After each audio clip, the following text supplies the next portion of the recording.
Okay बच्चों, कल मैंने तुमको 3 डॉक्ट्राइन समझाए थे वैसे, ठीक है। 3 कौन से डॉक्ट्राइन से मैं एक बार क्विकली बता रहा हूं, सभी लोग ध्यान दो थोड़ा। ओके सबसे पहले अपन ने कौन सा डॉक्ट्राइन सीखा था? डॉक्ट्राइन ऑफ अल्ट्रा वायर्स, बराबर है क्या? एक मिनट रुक जाओ। यस, यहां पे थोड़ा लिख के मैं एक्सप्लेन कर रहा हूं बच्चों। सबसे फर्स्ट डॉक्ट्राइन अपन ने सीखा है डॉक्ट्राइन ऑफ अल्ट्रा वायर्स, सही है, ठीक है। डॉक्ट्राइन ऑफ अल्ट्रा वायर्स क्या बोलता है कि कोई भी कंपनी को अपने एमओए में जो ऑब्जेक्ट क्लॉज लिखा है वही बिजनेस करना चाहिए। अगर कंपनी अपने एमओए के अगेंस्ट जाके कुछ भी करती है तो वो हो जाएगा अल्ट्रा वायर्स कॉन्ट्रैक्ट, सही है। अल्ट्रा वायर्स कॉन्ट्रैक्ट का कॉन्सिक्वेंस क्या होगा? ऐसे कॉन्ट्रैक्ट्स वॉइड हो जाएंगे और अनएनफोर्सेबल होंगे, बराबर है क्या?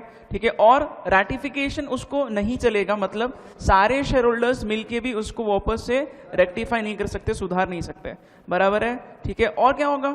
कंपनी के अगेंस्ट इंजंक्शन का ऑर्डर पास करना पड़ेगा, डायरेक्टर पर्सनली लायबल होंगे, there will be breach of warranty, सही है क्या? और लास्ट पॉइंट मैंने क्या बताया था? कंपनी के पास कुछ अगर एसेट है तो कंपनी उसको होल्ड कर सकती है, सही है। तो ये डॉक्ट्राइन ऑफ अल्ट्रा वायर्स मैंने बताया था। एक और डॉक्ट्राइन कल अपन ने सीखा है, doctrine of constructive notice, correct, doctrine of constructive notice. बच्चों ये डॉक्ट्राइन ऑफ कंस्ट्रक्टिव नोटिस क्या करता है, ये मैं सिंपली वापस एक्सप्लेन कर रहा हूं, सुनो यहां पे, ठीक है। कंपनी के साथ कोई भी आउटसाइडर अगर कॉन्ट्रैक्ट करता है, कोई भी आउटसाइडर अगर कंपनी के साथ कॉन्ट्रैक्ट करता है तो उसको 2 चीजें करनी है। सबसे पहले उसको एमओए और एओए ये दोनों भी डॉक्यूमेंट्स पढ़ लेना है, आसानी से मिल जाएंगे किसी को भी, क्योंकि सेक्शन 399 के हिसाब से ये दोनों भी पब्लिक डॉक्यूमेंट्स है, ठीक है। पहला काम करो, एमओए एओए पढ़ लो। दूसरा काम आपको क्या करना है, आपकी ये जिम्मेदारी है कि कंपनी के इंटरनल मैटर्स जो है, इंटरनल मैनेजमेंट जो है वो इन प्लेस है या नहीं, ये भी इनको चेक करना है। इंटरनल मैनेजमेंट के बारे में भी जिम्मेदारी किस पे है? आउटसाइडर पे। कौन से डॉक्ट्राइन के हिसाब से? Constructive notice. ये डॉक्ट्राइन उतना कुछ खास नहीं है, ये डॉक्ट्राइन उसको फेवर नहीं कर रहा है, आउटसाइडर को फेवर नहीं कर रहा है, इसलिए डॉक्ट्राइन को बंद कर दिया गया। इसी डॉक्ट्राइन को रिप्लेसमेंट कौन सा है? इसकी जगह आ गया है doctrine of indoor management, doctrine of indoor management, सही है। कल मैं यही तुमको थोड़ा बहुत एक्सप्लेन करा था, ठीक है बच्चों। डॉक्ट्राइन ऑफ इंडोर मैनेजमेंट को एक और नाम है, इसको हम लोग टर्कवंस रूल भी बोलते हैं। इसको क्या बोलते हैं हम लोग? टर्कवंस रूल भी बोलते हैं। क्यों? केस लॉ का नाम है और केस लॉ के नाम की वजह से हम लोग इसका एक और नाम रख रहे हैं, टर्कवंस रूल। ये डॉक्ट्राइन क्या बोलते हैं पता है? कोई भी आउटसाइडर अगर कंपनी के साथ कॉन्ट्रैक्ट करता है तो उसको वापस से क्या करना है? एमओए और एओए पढ़ लेना है, क्योंकि ये 399 के हिसाब से अगेन पब्लिक डॉक्यूमेंट्स है। और सेकेंडली अभी क्या होगा? ही विल अज्यूम करके चलेगा, वो आउटसाइडर अज्यूम करेगा, मान लेगा कि अंदर का मैनेजमेंट इन प्लेस है। अगर कंपनी इंटरनल मैनेजमेंट में कुछ घोटाला करती है तो कंपनी की गलती है, इसकी वजह से आउटसाइडर के ऊपर इसका बर्डन नहीं आएगा, बराबर है क्या बच्चों? ठीक है, ये मैंने कल एक्सप्लेन किया था, एक बार फिर से मैं क्विकली बता रहा हूं। देखो, डॉक्ट्राइन ऑफ कंस्ट्रक्टिव नोटिस किया था, फिर डॉक्ट्राइन ऑफ इंडोर मैनेजमेंट, ये वाला रूल मैंने कल एक्सप्लेन किया था, बराबर, ठीक है बच्चों। डॉक्ट्राइन ऑफ इंडोर मैनेजमेंट ज्यादा अच्छा है या इसके पहले का अच्छा था? Indoor management is way better than the previous doctrine. उसका रीजन क्या है? इंडोर मैनेजमेंट की वजह से थोड़ा आसान होगा कॉन्ट्रैक्ट करना कंपनी के साथ, बराबर है क्या बच्चों? अब ये डॉक्ट्राइन के 4 एक्सेप्शन है। एक्सेप्शन मतलब ये देखो बच्चों, रूल जो है ना, ये डॉक्ट्राइन जो है ना, ये क्या करता है? ये सपोर्ट कर रहा है, किसको सपोर्ट कर रहा है? दिस डॉक्ट्राइन सपोर्ट्स आउटसाइडर, ये आउटसाइडर के फेवर में, ठीक है। तो इसके एक्सेप्शंस क्या होंगे? आउटसाइडर के अगेंस्ट जाएंगे, सही बात है क्या? ठीक है, तो ऐसा अपने को दिमाग में रखना है। इसके एक्सेप्शन ज्यादा इंपॉर्टेंट है बच्चों, और इसके एक्सेप्शंस पे बहुत सारे एग्जाम में क्वेश्चंस आ चुके हैं, सेम क्वेश्चंस रिपीट होने वाले हैं, ठीक है। मैं तुमको कल भी बोल चुका हूं, डॉक्ट्राइन्स पे क्वेश्चन आते हैं, पूछते हैं वो, और रिपीट करते हैं मोस्टली क्वेश्चंस। तो अभी जो मैं केस बता रहा हूं ना, उसी के ऊपर बेस कोई क्वेश्चन तुमको एग्जाम में मिलेगा, डेफिनेटली तुम लोग देखना।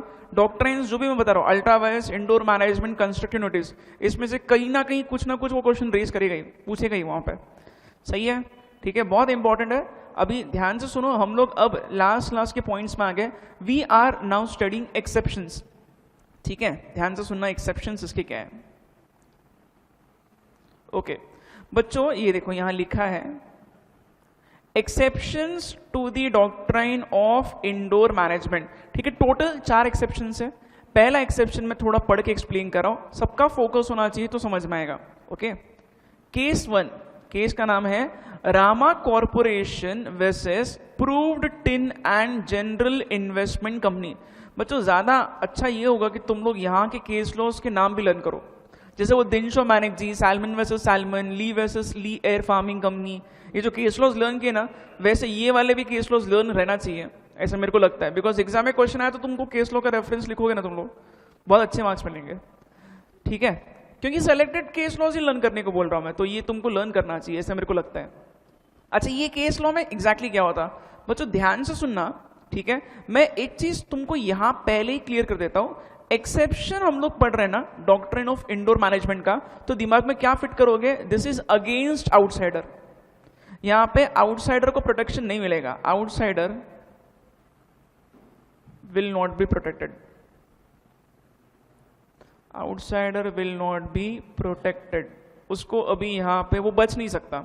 सही है, मतलब आउटसाइडर की कुछ ना कुछ गलती है तभी वो फंस रहा है। सही है, नॉर्मली क्या होता है, नॉर्मली आउटसाइडर के फेवर में होता है जनरल रूल, बट हम लोग अभी एक्सेप्शन सीख रहे हैं, तो एक्सेप्शंस क्या होंगे, ये आउटसाइडर के खिलाफ जा रहे हैं। बराबर है क्या बच्चों? केस नंबर 1 क्या लिखा है, Rama corporation versus proved in and general investment company. Case law में क्या हुआ है सुनो। इस केस लॉ में टी नाम का एक डायरेक्टर था कंपनी का, ठीक है, और एक कंपनी ने अपने आर्टिकल्स ऑफ एसोसिएशन में एक पॉइंट लिखा। ठीक है, कंपनी ने क्या किया, आर्टिकल्स में मेंशन किया, directors can delegate their powers to any one of them. Delegate करना मतलब किसी और को सौंपना, उसको बोलते हैं डेलीगेट करना। ठीक है, आर्टिकल्स में, कंपनी के आर्टिकल्स में क्या लिखा था कि कोई डायरेक्टर को कोई पावर है तो अपने पावर किसी और पर्सन को दे सकता है, सौंप सकता है। सही है, मान के चलो सपोज लोन लेने का पावर मेरे पास है, मैं डायरेक्टर हूं, तो मैं किसी और पर्सन को ये काम दे सकता हूं मेरे हिसाब से। बराबर है क्या? तो डायरेक्टर्स अपने पावर्स किसी और को, किसी एक को दे सकते हैं। सही बात है क्या? ऐसा आर्टिकल्स ऑफ एसोसिएशन में लिखा था, करेक्ट। अच्छा, अभी देखो यहाँ पे टी कौन है, यहाँ पे डायरेक्टर है। सही है क्या? अच्छा, नीचे क्या लिखा है, टी क्या करता है, टी रामा कॉर्पोरेशन नाम के एक आउटसाइडर के साथ कॉन्ट्रैक्ट करता है कंपनी के बिहाफ पे।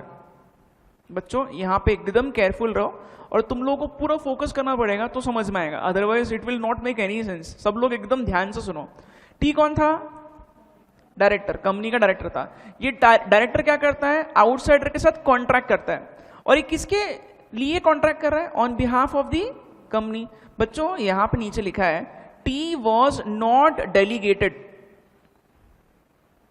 इसका मीनिंग बताओ। देखो आर्टिकल्स में लिखा था कि डायरेक्टर अपने पावर्स किसी को भी दे सकता है, ठीक है, तो यहां पे टी को भी पावर्स मिल सकते थे, बट टी को पावर्स मिले ही नहीं थे।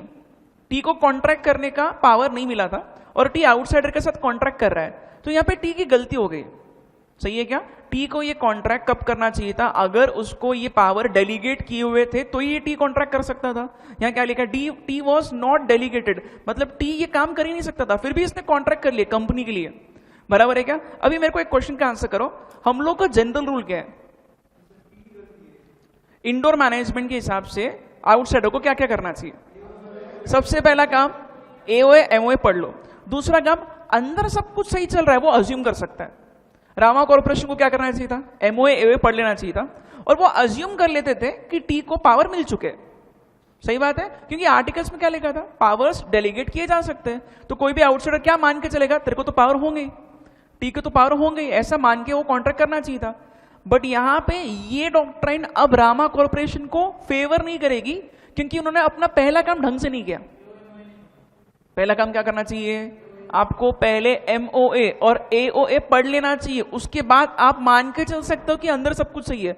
अगर आप पढ़ ही नहीं रहे हो, यहां लिखा देखो, टी वॉज नॉट डेलीगेटेड, ठीक है, but Rama corporation had never red AOA, मतलब इन्होंने कभी आर्टिकल्स ही नहीं पढ़े। अगर आप आर्टिकल्स नहीं पढ़ते हो, अगर आप मेमोरेंडम नहीं पढ़ते हो और बगैर पढ़े कॉन्ट्रैक्ट कर रहे हो, तो आपको ये डॉक्ट्रिन आपके लिए बचाव नहीं करेगा, आपको प्रोटेक्शन नहीं देगा। आपको दो काम करना है, पहला एमओए एओए पढ़ लेना है, और दूसरा अज्यूम करना है। अब क्या अज्यूम करना है, अंदर सब कुछ चाहिए, बट आप अज्यूम कर रहे हो अंदर सब कुछ चाहिए, इसके पहले आपको एओए और एमओए पढ़ना जरूरी है। कोई भी आउटसाइडर ऐसे ही रिलाई नहीं कर सकता, सही बात है क्या? ठीक है, तो बच्चों यहाँ पे अपना रूल जो है ना वो ट्विस्ट हो रहा है, और यहाँ पे भले ही टी की गलती है, हम लोग क्या बोलेंगे, आउटसाइडर की भी गलती है। आउटसाइडर की गलती क्यों होगी? क्योंकि एओए और एमओए नहीं पढ़ा।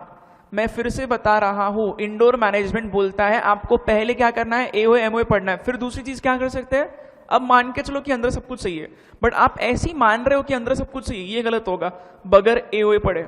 ठीक है, यहाँ लिखा है therefore outsider can not rely on indoor management. क्या हम लोग बोल सकते हैं रामा कॉर्पोरेशन जो आउटसाइडर है यहाँ पे, ये डॉक्ट्रिन इसको मदद नहीं कर रहा है? ठीक है, क्यों नहीं कर रहा है मदद, फिर से बताओ। एओए एमओए नहीं पढ़ा है, पहले वो करना चाहिए आपको। सही है क्या? मैं कल से वही बात वापस बार बार दोहरा रहा हूँ, सेम चीज वही बोल रहा हूँ मैं तुमको। ठीक है, कि पहले आपको एओए एमओए पढ़ना है, उसके बाद आप मान के चलो कि अंदर सब कुछ सही है। ठीक है, तो बच्चों ये फर्स्ट एक्सेप्शन है। एक्सेप्शन क्यों लिखा है? बिकॉज जनरल रूल आउटसाइडर को मदद करता है, और ये एक्सेप्शन उसके अगेंस्ट जा रहा है। क्लियर है ये? ठीक है, ओके। केस 1 हुआ, ठीक है, उसके बाद केस 2 अभी मैं थोड़ा बता रहा हूं, पूरे पॉइंट्स एकदम एंड में नोट करना, अभी सिर्फ सुनने का काम करो। ओके बच्चों, केस 2 का नाम है Anand Bihari Lal versus Dinshaw and company. ठीक है, Anand Bihari Lal versus Dinshaw and company, very simple case law, बहुत इंटरेस्टिंग केस है। और ये मतलब पढ़ते ही समझ में आना चाहिए कैसे है, केस में क्या हो रहा है, सुनो अच्छे से। बच्चों ये केस में क्या होता है, इस केस में एक कंपनी का अकाउंटेंट है, अकाउंटेंट ऑफ दी कंपनी। ठीक है, एक क्वेश्चन का आंसर करो, कोई भी कंपनी का अकाउंटेंट क्या कंपनी की प्रॉपर्टीज बेच सकता है क्या? हाँ, कंपनी सेपरेट लीगल एंटिटी होती है, बट कंपनी के प्रॉपर्टीज बेचने का राइट किसको होता है? बोर्ड ऑफ डायरेक्टर्स को होता है, वो भी परमिशन लेके वो सब काम करना चाहिए। सही बात है क्या? ठीक है, अच्छा अभी देखो यहाँ क्या लिखा है, सुनो बच्चों। अकाउंटेंट है कंपनी का, और ये क्या कर रहा है पता है? ये आउटसाइडर, आउटसाइडर का नाम क्या है केस में? आनंद बिहारी लाल। ठीक है, अकाउंटेंट है कंपनी का, और इसने आउटसाइडर को कंपनी की प्रॉपर्टी ट्रांसफर कर दी। क्या लिखा है यहाँ पे? ट्रांसफर दी प्रॉपर्टी टू, किसको प्रॉपर्टी बेच दी? कंपनी की, आउटसाइडर को, आनंद बिहारी लाल को। अभी बच्चों यहाँ पे ये आनंद बिहारी लाल का बोलना क्या पता है? सुनो जैसे, इसका बोलना ये है, देखो मैंने एओए एमओए पढ़ लिया। आउटसाइडर क्या बोल रहा है? आपने मेरे को क्या बोला, इंडोर मैनेजमेंट के हिसाब से मेरे को पहले एओए एमओए पढ़ना चाहिए, मैंने पढ़ लिया है एओए एमओए। ठीक है, पढ़ने के बाद अब मैं मान के चल रहा हूं कि जो पर्सन जो बेच रहा है इसको पावर्स है। सुनो पहले सुन लो, मैं एग्जैक्टली क्या बता रहा हूं। बच्चों एक क्वेश्चन का आंसर करो, यहां पे ये आनंद बिहारी लाल क्या बोल रहे पता है? इसने कोर्ट में ऐसा बोला कि मैं अज्यूम कर रहा था कि जो पर्सन जिसने मेरे को ये प्रॉपर्टी बेची कंपनी की, ये डायरेक्टर है और इसको पावर्स है। मान के चलो, सपोज आर्टिकल्स में लिखा है कि डायरेक्टर लोग जो है वो किसी एक पर्सन को पावर दे सकते हैं ये सब चीजें करने का। ठीक है, अभी मेरे को क्वेश्चन का आंसर करो, अकाउंटेंट है ये, डायरेक्टर नहीं है। ठीक है, ये क्या बोल रहा है? मैं मान के चल रहा हूं कि ये पर्सन डायरेक्टर है। बच्चों ये देखो, ये यहां पे एक्सेप्शन क्या बोल रहे हैं बताएं? एक्सेप्शन बोल रहा है कि अगर आप कंपनी के साथ कॉन्ट्रैक्ट करते हो, आपको ये डॉक्ट्रिन बचाएगा, बट अगर आपको थोड़ा बहुत भी शक होता है तो आपको डिटेल में इंक्वायरी करना चाहिए। ऐसे तो मैं कुछ भी करूंगा, ऐसे तो मैं मान के चलो कि मैं रिलायंस इंडस्ट्रीज लिमिटेड के वॉचमैन से कुछ कॉन्ट्रैक्ट कर रहा हूं, मैं मान के चलो कि ये मुकेश अंबानी है।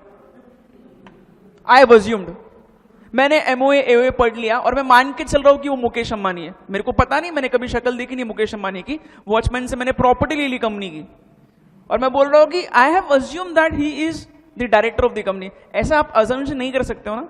ठीक है, अदरवाइज डॉक्ट्रिन एकदम यूजलेस हो जाएगा। सही बात है, कल को कोई भी कुछ भी करेगा, बराबर है क्या? इसलिए क्या बोल रहा है, जब भी आप किसी के साथ कॉन्ट्रैक्ट करते हो, आपको थोड़ा बहुत भी शक होता है तो आपको ये डॉक्ट्रिन फेवर नहीं करेगा, क्योंकि अब आपकी जिम्मेदारी की डिटेल में इंक्वायरी करे। आप हर चीज मान के नहीं चल सकते, सब कुछ सही है। आप अकाउंटेंट को डायरेक्टर मान के कॉन्ट्रैक्ट करो, ये भी आपकी गलती है। सही बात है, ठीक है। यहां लिखा है हेल्ड, कोर्ट ने क्या बोला? Outsider can not rely on indoor management if he had suspicion. Suspicion मतलब उसको डाउट आ रहा है, थोड़ा बहुत भी अगर आपको डाउट आता है तो आपको अब डिटेल में इंक्वायरी करना चाहिए, क्योंकि आपको डाउट आ रहा है मतलब आप डाउटफुल हो यहाँ पे। सही है, तो आपको अंदर की इरेगुलरिटी के बारे में और यहाँ पे डिटेल में इंक्वायरी करना जरूरी है। ठीक है, हर चीज आप मान रहे हो, आपको पता है कि गलत हो रहा है, फिर भी आप मान के चल रहे हो, गलत होगा, यहाँ पे आपकी गलती होगी वो। Is this clear? दो एक्सेप्शन मैंने बताया। फर्स्ट एक्सेप्शन क्या था? Rama corporation versus proved in and general investment company. Outsider के अगेंस्ट क्यों चला गया ये डॉक्ट्रिन? एमओए एओए नहीं पढ़ा, क्लियर गलती। सेकंड एक्सेप्शन में आनंद बिहारी लाल के अगेंस्ट क्यों चला गया? क्योंकि इसने डिटेल में इंक्वायरी नहीं की जहां पे इसको डाउट आ रहा था। अगर आपको कुछ भी डाउट आता है कि पर्सन की लायकी नहीं है ये प्रॉपर्टी सेल करने की, तो आपको डिटेल में इंक्वायरी करना चाहिए। जब आप नहीं करोगे तो ये डॉक्ट्रिन आपको मदद नहीं करेगा। सही है, ठीक है, ओके बच्चों, केस नंबर 2 हो गया। अब थर्ड केस पे आते हैं। इट्स वेरी वेरी सिंपल, ठीक है बच्चों। थर्ड केस के ऊपर सबसे ज्यादा क्वेश्चंस आया, पहले बता रहा हूं, सबसे ज्यादा बार ये रिपीट हुआ है। Third case, case number 3, very very important, Harvard versus patent ivory in company. Very very very important, इधर ही लिख रहा हूं।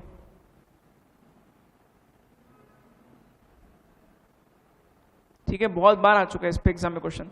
अच्छा, ये केस में एग्जैक्टली क्या हुआ है प्लीज ध्यान से सुनना बच्चों। आर्टिकल्स ऑफ एसोसिएशन थे कंपनी के, ठीक है, और आर्टिकल्स में लिखा था कि डायरेक्टर्स जो है उनके पास सिर्फ 1000 पाउंड्स तक का लोन लेने की परमिशन है। फिर से बता रहा हूं, एक कंपनी थी, उसके आर्टिकल्स में लिखा था कि डायरेक्टर लोग कंपनी के लिए बोरो कर सकते हैं, लोन ले सकते हैं, बट लिमिट है। कितने लिमिट तक बोरो कर सकते हैं? सिर्फ 1000 पाउंड्स तक की वो बोरो कर सकते हैं। ये पॉइंट उन्होंने कहां मेंशन किया? आर्टिकल्स में लिख दिया, ठीक है। अच्छा, एक क्वेश्चन का आंसर करो, आर्टिकल्स ऑफ एसोसिएशन क्या डायरेक्टर लोग पढ़ते हैं? आउटसाइडर को तो पता रहना चाहिए, आउटसाइडर को तो पढ़ना चाहिए। डायरेक्टर लोगों को क्या उस आर्टिकल्स में जो लिखा है उस चीज की जानकारी होना चाहिए? डेफिनेटली, वो खुद ही तो बना रहे हैं। सही बात है क्या? ठीक है, वो खुद मतलब बेसिकली उनको पता रहना चाहिए आर्टिकल्स ऑफ एसोसिएशन में क्या लिखा है। ये डायरेक्टर लोगों को तो बिल्कुल पता रहना ही चाहिए। सही बात है क्या? आउटसाइडर को भी पता रहना चाहिए। जब आउटसाइडर पढ़ रहा है तो आप कंपनी को मैनेज करो, आपको तो बिल्कुल ही पता रहना ही चाहिए कि आर्टिकल्स में क्या लिखा है। अच्छा, फिलहाल फिर से रिपीट करो, आर्टिकल्स में क्या लिखा था? डायरेक्टर सिर्फ कितने पाउंड्स तक बोरो कर सकते हैं? 1000 पाउंड्स, ठीक है। अच्छा, यहां देखो क्या हुआ है, डायरेक्टर्स जो है कंपनी के वो 1000 पाउंड्स तक बोरो नहीं कर रहे। कितना बोरो कर रहे हैं? 3500 पाउंड्स तक बोरो कर रहे हैं। एक क्वेश्चन का आंसर करो, इधर क्या डायरेक्टर ने कुछ गलत काम किया है? बिल्कुल, आर्टिकल्स ने उनको पावर दिए कितने तक बोरो करने का? Only 1000 pounds. ये कितना बोरो कर रहे हैं? 3500। अच्छा, ये किससे बोरो कर रहे हैं? मिस्टर ए जो खुद डायरेक्टर है सेम कंपनी का। क्या डायरेक्टर लोन दे सकता है कंपनी को? सेपरेट एंटिटी है, डायरेक्टर अलग कंपनी अलग, डायरेक्टर खुद भी लोन दे सकता है। बच्चों एक चीज प्लीज दिमाग में रखो, यहां मिस्टर ए कौन है? डायरेक्टर है, बट यहां पे मैं फिलहाल मिस्टर ए को इधर इसका पोजीशन आउटसाइडर के तौर पे,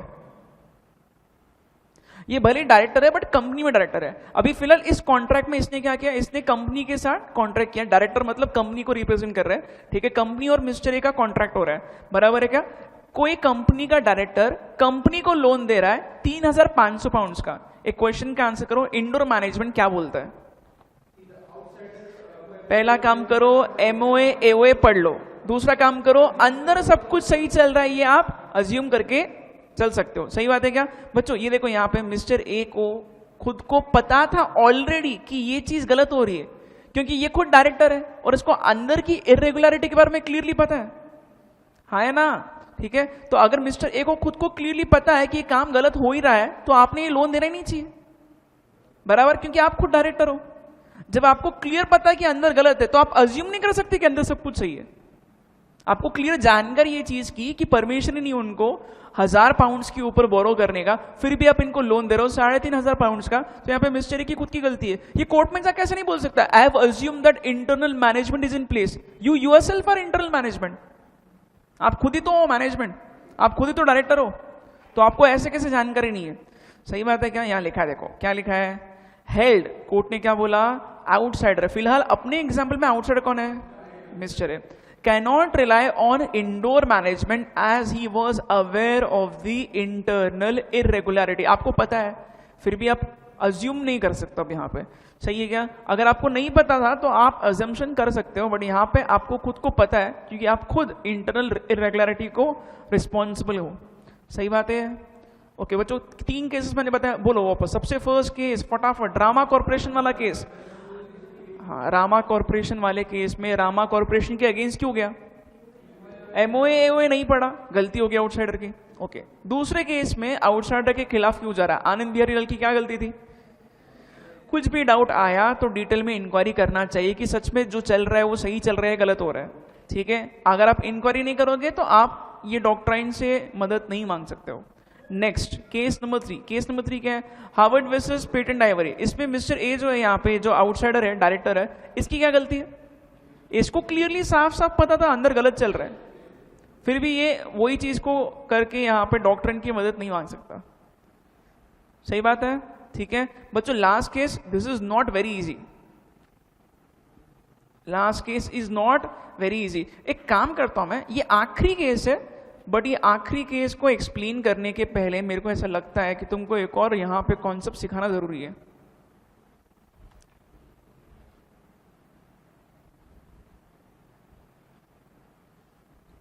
ओके बच्चों, मैं ना 2 यहां पे टर्म्स लिख रहा हूं, ठीक है, और तुमको ये नोट भी करने का टाइम दूंगा अलग से।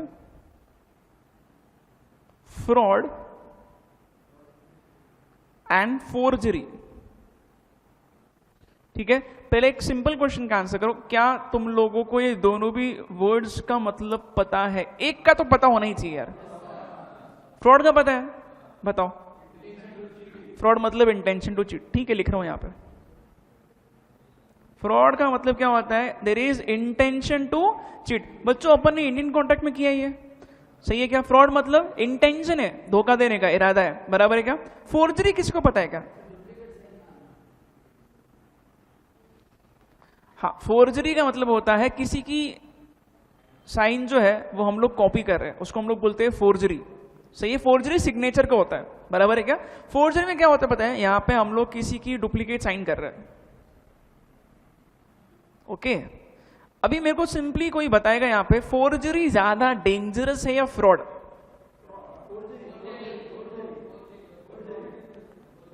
ये बताओ। फोर्जरी फोर्जरी डेंजरस है? अच्छा चलो मैं एक एग्जांपल देता हूं, सिंपल एग्जांपल दे रहा हूं यहां पे बच्चों। एक्चुअली ना अपना एक एक्ट अभी बचा है, सेल ऑफ गुड्स एक्ट, मैंने नहीं बताया अभी तक तुमको। तो सेल ऑफ गुड्स एक्ट जब बताऊंगा ना तब भी ये काम में आने वाला है। फिलहाल एक सिंपल एग्जाम्पल मैं सामने रखता हूं, सभी लोग प्लीज ध्यान से सुनना। यहां पे मैं 3 लोगों के नाम लिख रहा हूं, ए बी एंड सी। ठीक है बच्चों, क्या होता है बताए क्या? ए जो है वो ओरिजिनल ओनर है कार का, ओरिजिनल ओनर ऑफ कार। ठीक है, गाड़ी का ये ओरिजिनल ओनर है। ए क्या करता है सुनो, ए जो है ना वो बी को गाड़ी सेल करता है, बट बी धोखे से गाड़ी को खरीदता है। बी धोखे से गाड़ी को खरीद रहा है, मतलब बी क्या कर रहा है? बी फ्रॉड कर रहा है।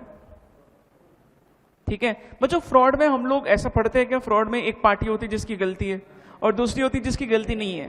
तो ए की यहां पे गलती नहीं है, ए कौन हो गया? ए है एग्री पार्टी और बी खुद फ्रॉड कर रहा है, तो बी हो गया डिफॉल्टिंग पार्टी।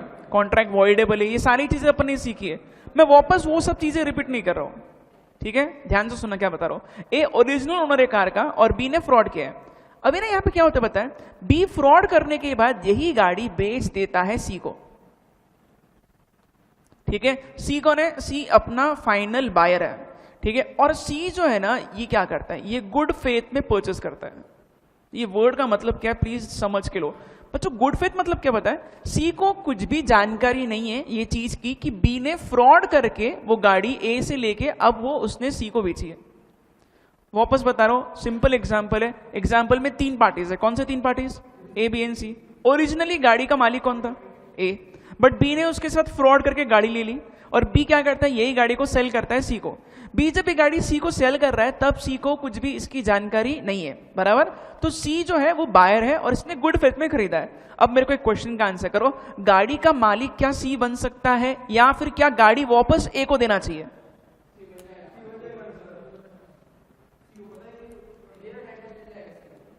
बच्चों ए की गलती नहीं है ना यार, ए के साथ धोखा करके बी ने गाड़ी ली है। ए के पास 2 ऑप्शन रहते, कैंसिल करो या कंटिन्यू करो। बच्चों कोर्ट में जाके वो अपना क्लेम करने के पहले बी ने गाड़ी सी को बेच दी और सी बोल रहा है मैं गाड़ी नहीं दूंगा। अभी लॉ क्या बोलता है सुनो, लॉ यहां पे बोलेगा कि सी ओनर बन जाएगा। क्यों पता है? क्योंकि सी ने गुड फेथ में लिया है। सी क्या बनेगा? ओनर बन जाएगा, तो क्या सी गाड़ी रख सकता है खुद के पास? जी हाँ बिल्कुल, सी गाड़ी खुद के पास रखेगा। और बी के साथ, बी ने जो एक साथ धोखा किया, ए बी को स्यू करेगा, ए सी के पास जाके बोल नहीं सकता अरे मेरी गाड़ी दे, दिस इज नॉट पॉसिबल। बराबर है क्या बच्चों? अब है ना यहाँ पे मैं केस को चेंज कर रहा हूं, प्लीज ध्यान से सुनना, सेम केस रखता हूं, यहाँ पे मैं कुछ चीजें चेंज कर रहा हूं, सुनो अच्छे से। अगर मैं बोल रहा हूं यहाँ पे बी ने फ्रॉड नहीं किया है, फोर्जरी किया है। फोर्जरी मतलब क्या करता होगा? ए के ए का जो साइन है वो खुद कर लेता है, ठीक है, ये एक अलग से एग्रीमेंट बनाता है, बी खुद वो एग्रीमेंट पे साइन कर रहा है और ए के साइन भी ये खुद ही कर रहा है, और साइन करके क्या करता है, अब ये डॉक्यूमेंट्स जो है अब बी किसको ट्रांसफर कर रहा है? सी को। बोलो यहाँ पे फोर्जरी किया है मतलब क्या किया है? डुप्लीकेट साइन किया है। पहले क्या करता? फर्स्ट केस में फ्रॉड किया था, अब सेकंड केस में क्या कर रहा है? फोर्जरी। बच्चों प्लीज ध्यान से सुनना, फोर्जरी इतना डेंजरस है, इतना डेंजरस है, इतना डेंजरस है कि लॉ बोलता है कि फोर्जरी अगर आप करते हो तो आपके पास ये चीज का ओनरशिप बिल्कुल भी नहीं आ सकता। फ्रॉड अगर आप करते हो ना तो आपके पास ओनरशिप आएगा, बट खराब ओनरशिप आएगा, और यहां पे बिल्कुल भी नहीं आएगा। इसका मीनिंग क्या, मैं थोड़ा सिंप्लीफाई कर रहा हूं, सुनो बच्चों। बी ने फोर्जरी किया ना, अब क्या होता है? सेम चीज देखो, ये फोर्जरी करता है, ए की साइन मारता है, और बी ये चीज सेल करता है सी को। बी ने किसको भेज दिया? सी को भेज दिया, और सी फिर से गुड फेथ में परचेस कर रहा है। गुड फेथ मतलब सी को कुछ भी नहीं पता है कि बी ने क्या घोटाला किया है। अब मेरे को क्वेश्चन का आंसर करो, क्या सी ये गाड़ी का ओनर बनेगा? Answer is no. इधर अब ये केस में ये ओनर नहीं बनेगा, इधर बन रहा था फर्स्ट केस में। क्यों ऐसा? बिकॉज फ्रॉड में कोई पर्सन के पास अगर गाड़ी आती है, यहाँ पे चीज आती है, तो ये ओनर बन जाएगा क्योंकि इसने गुड फेथ में खरीदा है। फोर्जरी इतना डेंजरस है कि हम लोग फोर्जरी को आगे वाले पर्सन को ये ओनरशिप ट्रांसफर नहीं कर सकते। मतलब अभी मेरे को क्वेश्चन का आंसर करो। अब ए सी के पास जाके बोल रहा है ये गाड़ी मेरी है, बी ने मेरे से गाड़ी मेरी साइन करके ले ली थी और वो तेरे को बेच रहा है, तो अब यहां पे क्या होगा? ए सी के पास जाके अपनी गाड़ी वापस ले सकता है। क्यों ऐसा? बिकॉज ये क्या बोलेगा? गाड़ी मेरी है, I am the original owner of car. तुमको दोनों केसेस में फर्क समझ में आ रहा है? फ्रॉड में गाड़ी का ओनर सी बन जाएगा, बट फोर्जरी में गाड़ी का ओनर सी नहीं बन सकता है। इसलिए ज्यादा डेंजरस किसको मानना है? फोर्जरी को। सही बात है। ये चीजें मैं और डिटेल में बताऊंगा, not now but in sale of goods act. ये नोट करने का टाइम भी दूंगा, बट पहले ये केस में आके हम लोग इसको समझते हैं। सुनो, केस नंबर 4, नाम बोलो क्या लिखा है? Reuben versus great फिंगल consolidated limited. बच्चों ये केस में एग्जैक्टली क्या रहा है, सुनो। सी, ये केस में कंपनी का एक सेक्रेटरी है, ठीक है, ये क्या कर रहा है? फोर्ज करता है डायरेक्टर के सिग्नेचर को। मतलब क्या किया इसने? डायरेक्टर की साइन वो खुद कॉपी कर रहा है, सेम साइन इसने मार दी, ओके। और ये क्या करता है? रूबेन नाम के एक आउटसाइडर को शेयर सर्टिफिकेट ट्रांसफर करता है। मतलब what is a share certificate? आजकल शेयर्स हम लोग डीमैट अकाउंट के थ्रू ट्रांसफर करते हैं, ठीक है, बट पहले कैसे था? पहले शेयर्स जो है वो फिजिकल फॉर्म में होते थे। तो कंपनी सेक्रेटरी जो था ना, वो शेयर्स किसको ट्रांसफर कर रहा है? रूबेन नाम के पर्सन को, और इसने खुद ने साइन कर दिया डायरेक्टर का। अभी मैंने तुमको अभी सिखाया, इसको हम लोग फोर्जरी बोलेंगे या फ्रॉड बोलेंगे? फोर्जरी। सही है। फोर्जरी ज्यादा डेंजरस है क्या? ठीक है, ओके बच्चों, इसने फोर्जरी करके रूबेन को ट्रांसफर कर दिया। अब ये रूबेन क्या बोल रहा है पता है? मैं आउटसाइडर हूं। रूबेन कौन है? आउटसाइडर, ठीक है। वापस बताओ, आउटसाइडर को दो काम क्या करने चाहिए? इंडोर मैनेजमेंट क्या बोलता है? एमओए एओए पढ़ लो और अंदर सब कुछ सही चल रहा है ये अज्यूम करके चलो। रूबेन वही बोल रहा था। रूबेन बोल रहा था कि मैंने एओए एमओए पढ़ा और पढ़ने के बाद मैं मान के चल रहा हूं कि ये साइन सच में डायरेक्टर नहीं किया होगा। सही है ना? ठीक है। तो आउटसाइडर बोल रहा था मेरे को इंडोर मैनेजमेंट मेरे को बचाएगा, बट यहां पे क्या है? यहां क्या लिखा है? कोर्ट ने क्या बोला? कोर्ट बोलती है आउटसाइडर को यहां पे ये डॉक्ट्राइन भी नहीं बचा सकता, क्योंकि ये फ्रॉड का केस नहीं है, ये फोर्जरी का केस है। Forgery is very dangerous. मैं अभी वही एक्सप्लेन कर रहा था तुमको। Held that outsider can not rely on indoor management in case of forgery. क्यों? क्योंकि फोर्जरी में ओनरशिप किसको मिलेगी पता है? ये शेयर्स किसके नाम पे होंगे? जो ओरिजिनल ओनर है उसके नाम पे। सपोज मान के चलो मिस्टर ए नाम का एक पर्सन था जिसके शेयर्स थे, और ये शेयर्स सेक्रेटरी ने साइन करके रूबेन को ट्रांसफर कर दिए। तो मिस्टर ए क्या बोलेगा? ये शेयर्स मेरे हैं, मेरे को चाहिए वापस। ओरिजिनल ओनर के पास वापस ये चीज जाएगी। जैसे कि अपनी ये एग्जांपल में गाड़ी का ओरिजिनल ओनर ए था, इसके पास ये गाड़ी चली जाएगी फोर्जरी में। This is clear? ठीक है। ज्यादा डेंजरस वापस बताओ कौन सा है, फोर्जरी या fraud? Forgery is extremely dangerous. Original owner को वापस अपना हक मिलेगा। तो आउटसाइडर को यहाँ पे ये फेवर नहीं करेगा। यही बच्चों अगर मैं मेरे को बोलो यहाँ पे अगर मैं फ्रॉड कर दूं तो, फ्रॉड कर दूं तो अब रूबेन वो चीज को लेगा, ओरिजिनल ओनर को ये चीज नहीं मिलेगी। So there is this difference. सही है क्या? फटाफट चारों केसेस नोट करो, उसके बाद तुम लोग ये वाला जो फोर्जरी और फ्रॉड का डिफरेंस है ना वो नोट कर सकते हो।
ओके बच्चों, ये अगर हो गया ना तो मेरे को लगता है कि अपने सारे डॉक्ट्रिन्स एंड हो गए यहां पे। ठीक है, there is only one point, एक ही पॉइंट बचता है। ठीक है,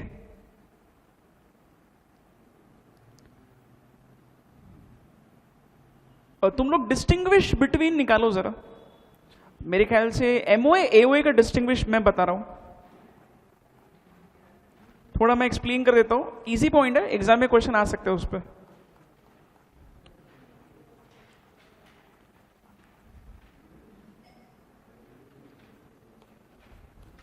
जस्ट सी एमओए एओए का डिस्टिंग्विश कौन से पेज पे, मेरे को भी बताओ यार।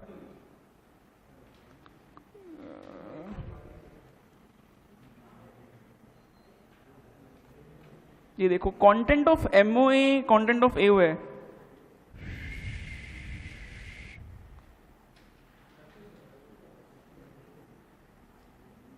है क्या तुम्हारे पास डिस्टिंग्विश बिटवीन वाला point?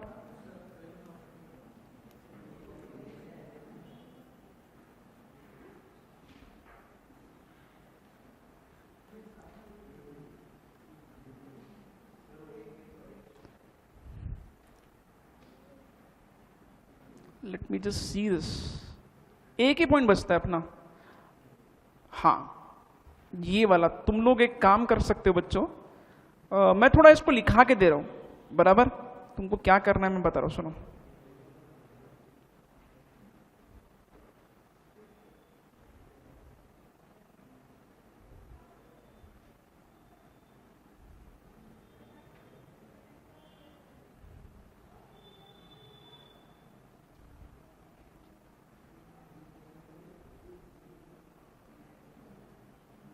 Yes, just note this point quickly. ये पॉइंट जो है ना,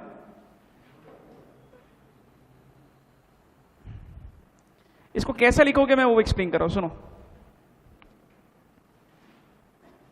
बच्चों। इसको तुम लोग ना ऐसा फॉर्मेट बना दो, हेडिंग लिखो जैसे मैं बता रहा हूं, distinguish between MOA and AOA. Distinguish between MOA and AOA. Exam में बहुत पॉपुलर क्वेश्चन है, आ सकता है एग्जाम में क्वेश्चन, सही है? ओके, तो अभी क्या करोगे पता है, इसका ऐसा फॉर्मेट बना, देखो यहां पे लिखना है बेसिस सबसे पहले, फिर लिखो एमओए और फिर लिखो एओए, ऐसे कॉलम्स बना दो। समझ में आ रहा है? ठीक है, बेसिस लिख के दो कॉलम बना दो लाइक दिस, बराबर? ठीक है, बेसिस में लिखो नंबर 1, ये लिखना है अभी ऑब्जेक्टिव्स। बेसिस में लिखो नंबर 1 ऑब्जेक्टिव्स। ठीक है,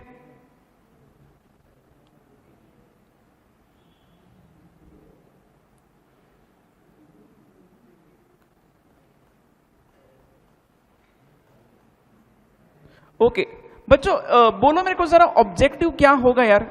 एमओए के ऑब्जेक्टिव्स क्या है? एमओए किसको बचा रहा है? एमओए जो है उसका मेन पर्पस क्या है, किसको बचाएगा ये एमओए बेसिकली आउटसाइडर्स के लिए होता है। ठीक है, और एमओए जो है वो कंपनी के ऑब्जेक्ट को या स्कोप को डिफाइन करता है, बराबर? तो एमओए में लिखो objective is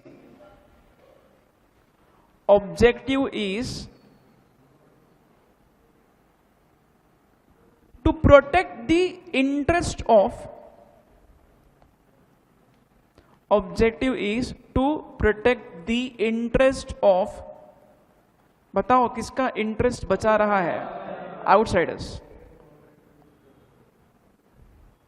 protect the interest of outsiders by defining objectives of the company, by defining objectives of the company। ठीक है, आर्टिकल्स ऑफ एसोसिएशन का मेन रोल क्या है? ये देखो, रूल्स एंड रेगुलेशंस बता रहा है वो, सही है क्या? इंटरनल मैनेजमेंट के लिए। तो तुम लोग लिखो वहां पे आर्टिकल्स ऑफ एसोसिएशन के कॉलम में। ठीक है, it lays down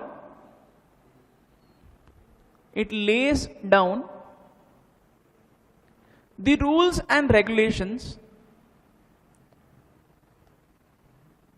it lays down the rules and regulations for the internal management. It lays down rules and regulations for the internal management of the company. For the internal management of the company. लिखा? ठीक है? Okay, second point लिखो basis में relationship. Relationship लिखा क्या? Okay बच्चों, ये देखो मेमोरेंडम क्या करते हैं पता है? कंपनी को जोड़ता है बाहर की दुनिया से, आउटसाइड वर्ल्ड से. क्यों? आउटसाइडर का इंपॉर्टेंस होगा मेमोरेंडम का. आउटसाइडर में क्रेडिटर्स भी आता है, बैंक्स भी आता है. हर एक बैंक जो भी लोन दे रही कोई कंपनी को, उसको पहला काम करना चाहिए एमओए पढ़ो, क्योंकि एमओए में उसका ऑब्जेक्ट डिफाइन क्या होगा. सही है क्या? तो बच्चों इसलिए रिलेशनशिप एमओए का किसके साथ होगा, मतलब एमओए किसको किसके साथ जोड़ रहे हैं? कंपनी को बाहर के वर्ल्ड से. बराबर है क्या? ठीक है. अच्छा, अभी एमओए के कॉलम में लिखो, एमओए के कॉलम में लिखो company with the outside world. Company with the outside world. सही है. और आर्टिकल्स क्या करते हैं पता है? आर्टिकल्स कंपनी और उसके मेंबर्स को जोड़ता है, क्योंकि आर्टिकल्स में अंदर की इंटरनल मैनेजमेंट की चीजें लिखी जाती है. तो आर्टिकल्स के कॉलम में लिखना कंपनी एंड इट्स मेंबर्स.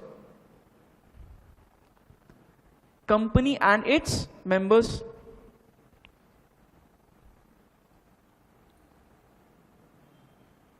लिखा?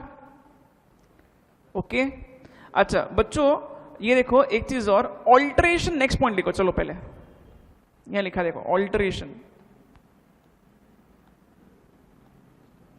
Okay, alteration is the third point. Alteration मतलब चेंज करना. अभी तुम लोग पहले कॉमन सेंस लगा दो, फिर अपन पॉइंट लिखेंगे. एमओए को चेंज करना डिफिकल्ट है या एओए को चेंज करना डिफिकल्ट है? क्या लगता है? एमओए में कंपनी अपना बिजनेस लिख रही है और कंपनी अपना बिजनेस चेंज कर रही है, तो बहुत ज्यादा लोगों को तकलीफ पहुंचेगी. तो एमओए को चेंज करना बहुत मुश्किल है. इनफैक्ट अगर कंपनी को अपना एमओए चेंज करना है तो उसको बहुत सारे रेजोल्यूशंस पास करना पड़ेगा, बहुत सारे लोगों की परमिशन लेना पड़ेगा. एक क्वेश्चन का आंसर करो बच्चों, एमओए में हम लोग क्या स्टेट का नाम लिखते हैं? सोच के बोलना, सोच के बोलना, सोच के बोलना. एमओए में स्टेट का नाम होता है क्या?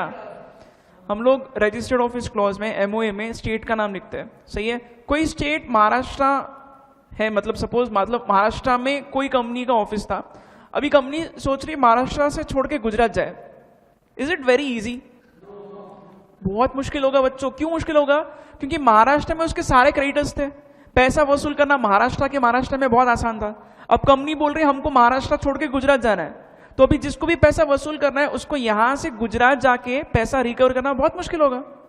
महाराष्ट्र से गुजरात जाके पैसा रिकवर करना बहुत मुश्किल काम हो जाएगा. तो बच्चों एमओए को चेंज करना आसान नहीं है. एमओए को चेंज करना मतलब तुम्हारे ऑब्जेक्ट क्लॉज चेंज करो, बहुत मुश्किल होगा. स्टेट को चेंज करो, बहुत मुश्किल होगा. तो एक चीज दिमाग में फिट कर लो, एमओए को ऑल्टर करना मुश्किल काम है. आर्टिकल्स को ऑल्टर करना बहुत ईजी है. सिंपली स्पेशल रेजोल्यूशन पास कर लो. मैक्सिमम केसेस में आर्टिकल्स आप आसानी से चेंज कर सकते हो, क्योंकि आर्टिकल सिर्फ किसको ज्यादातर इंपैक्ट करेंगे? मेंबर्स को.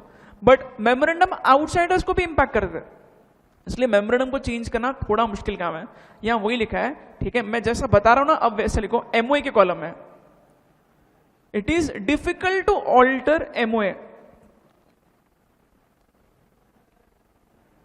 It is difficult to alter MOA. It is difficult to alter MOA. ठीक है, आगे लिखो full stop. In many cases,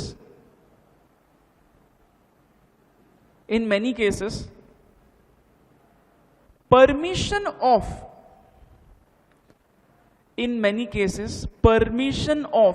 यहां लिखा है देखो, मैं हाईलाइट कर रहा हूं, regional director, permission of regional director और tribunal is required. In many cases, permission of regional director और tribunal is required. बच्चों रीजनल मतलब, रीजनल क्या होता है? रीजन मतलब एरिया. ठीक है, अभी एग्जांपल दिया, महाराष्ट्र छोड़ के गुजरात जाना है, तो तुमको रीजनल डायरेक्टर से परमिशन मांगना पड़ेगा। सही है बच्चों, एक क्वेश्चन का आंसर करो। कोई भी स्टूडेंट जब स्कूल छोड़ के जाता है तो टीसी लेता है, ठीक है, तो टीसी वो देते हैं स्कूल वाले, स्कूल लिविंग सर्टिफिकेट जिसको हम लोग बोलते हैं, ठीक है। तो क्या चेक करती है स्कूल यार, ऐसी दे देती है कोई भी स्टूडेंट को टीसी, या फिर कुछ फॉर्मेलिटी होता है?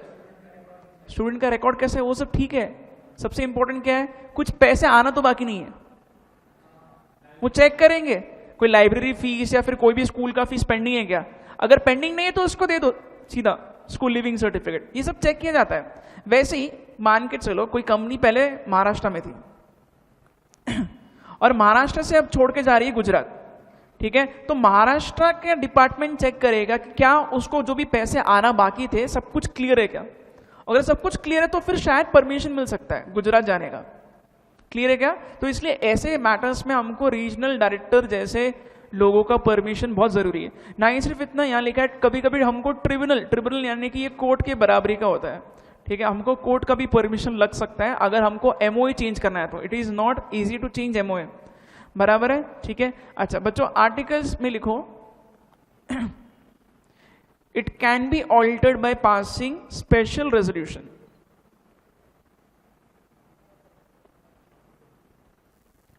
It can be altered by passing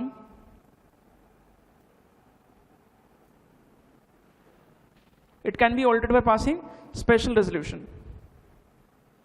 सिर्फ आपको स्पेशल रेजोल्यूशन पास करना होगा, सही है, ठीक है, okay. Special resolution is 75%, basically 75% तक लोगों का अगर अप्रूवल होता है, इन फेवर वोट करते तो ऐसा पास हो जाता है, ओके। बच्चों लास्ट पॉइंट लिखो अल्ट्रा वायर्स। पहले पॉइंट को समझ लो, this is the last point of the companies act, okay. बच्चों अभी मेरे को एक सिंपल क्वेश्चन का आंसर तुम लोग करो, ये देखो एमओए के खिलाफ अगर कोई चीज जाती है तो उसको हम लोग बोलते हैं अल्ट्रा वायर्स दी एमओए, ठीक है। अब भी मैंने ये पॉइंट को डिटेल में एक्सप्लेन किया, अपन ने पूरा डॉक्ट्रिन सीखा है, doctrine of ultra vires. MOA के खिलाफ अगर आप जाके कुछ भी उल्टा पुल्टा बिजनेस करते हो जो एमओए में लिखा ही नहीं है तो बहुत प्रॉब्लम हो सकता है, और वो प्रॉब्लम को हम लोग क्या बाद में सुधार सकते हैं, अगर बाद में सभी के सभी लोग हाँ बोलते हैं क्या तो सब तब सुधार सकते हैं, तब भी ये सुधर नहीं सकता, सही है क्या। मैंने तुमको एक क्लियर ये बोला है, यूनानिमस रेजोल्यूशन भी पास हो जाए ना तो भी इसको हम लोग गलती को अब सुधार नहीं सकते। What is meaning of unanimous resolution, सभी शेयर होल्डर्स 100% अगर अप्रूवल भी देते तो भी वो गलती को हम लोग सुधार नहीं सकते, मतलब एमओए के खिलाफ जाना बहुत भारी पड़ सकता है कंपनी को, ये तो एकदम क्लियर होना ही चाहिए, ये तो अपन ने पढ़ा है, डिटेल में पढ़ा है बच्चों। बट एक क्वेश्चन का आंसर करो, आर्टिकल्स ऑफ एसोसिएशन में जो लिखा है कंपनी उसके खिलाफ जा रही है तो ये उतना डेंजरस होना चाहिए क्या? नहीं, ये उतना डेंजरस नहीं है क्योंकि ये ज्यादा लोगों पे असर नहीं करता है, ठीक है। आर्टिकल्स इंटरनल मैनेजमेंट का होता है, अगर आर्टिकल्स में कोई चीज के बियॉन्ड जाके हम लोग कुछ कर रहे हैं, उसके खिलाफ जाके कुछ कर रहे हैं तो उसको हम लोग बाद में सुधार सकते हैं, ठीक है। बट एमओए के खिलाफ अगर कोई चीज जाती है उसको हम लोग बाद में सुधार नहीं सकते, so this is again a difference, सही है क्या, ठीक है। एमओए में लिखो any act beyond any act beyond the scope of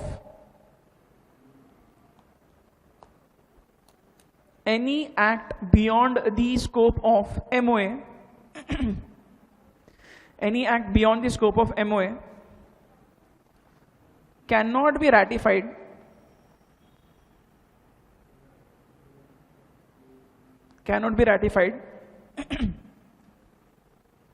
even by unanimous consent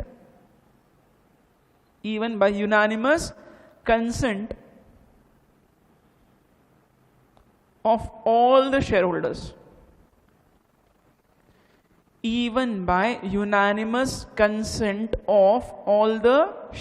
सारे शेयर होल्डर्स हाँ बोलेंगे तब भी वो हम लोग सुधार नहीं सकते, ठीक है, ओके। और बच्चों एओए के खिलाफ अगर कोई चीज आती है तो उसको एक बार का हम लोग थोड़ा इंप्रूव कर सकते हैं, सही है क्या, ठीक है। अच्छा आगे लिखो, आर्टिकल्स में लिखो any act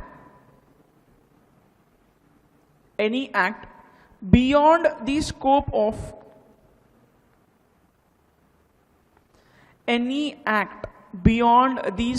of AOA,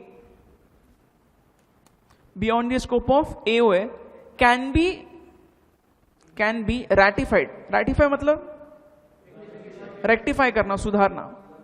Can be ratified by special resolution of the shareholders.